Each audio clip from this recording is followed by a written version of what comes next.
À situation désespérée, mesure désespérée. C'est à partir de là que tu commences à tout perdre dans ton trading. Je pense qu'aujourd'hui, en 2025, tout le monde sait maintenant que le trading, ce n'est plus juste la stratégie, ce n'est plus juste la technique, ce n'est plus juste ce que ton coach t'apprend.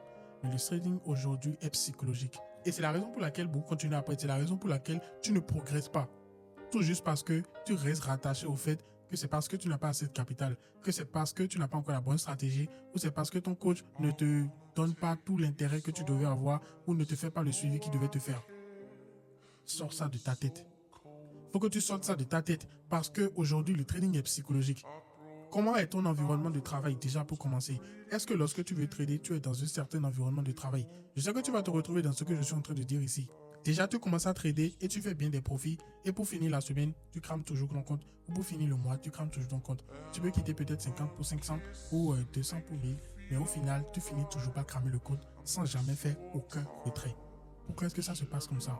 Tu dois chercher le véritable problème. Tu dois chercher la source véritable de la raison pour laquelle tu n'excelles pas dans le domaine. La seule raison pour laquelle tu n'arrives pas à jouir réellement des profits que tu fais sur le marché. Sinon, si tu as réussi à amener un compte de 200 à 1000, mais que tu n'as pas fait aucun retrait, ça ne veut pas dire que tu es nul. Si tu as réussi à amener un compte de 200 à 1000, ça veut dire que tu as la stratégie qu'il faut. Pas forcément la chance du débutant qui t'a permis d'avoir ce montant, mais forcément à un certain niveau, tu as dû appliquer une stratégie, tu as dû appliquer une discipline, une gestion de risque pour pouvoir arriver à ce niveau-là. Alors, le simple fait que tu n'arrives pas à faire de retrait sur ce compte, c'est juste parce que la psychologie à un certain niveau est biaisée. C'est juste parce qu'à un certain niveau, tu n'as pas respecté une règle de psychologie que tu devrais, qui te permettrait de pouvoir retirer quand même une partie de tes profits avant de continuer à investir sur le marché.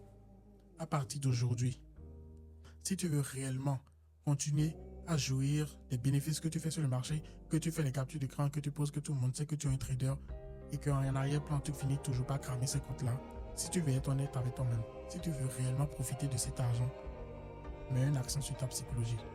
Je pense qu'aujourd'hui, je ne vais plus parler de stratégie, c'est fini. À partir d'aujourd'hui, nous allons nous concentrer sur la psychologie et on va se dire la vérité terre à terre sur la psychologie.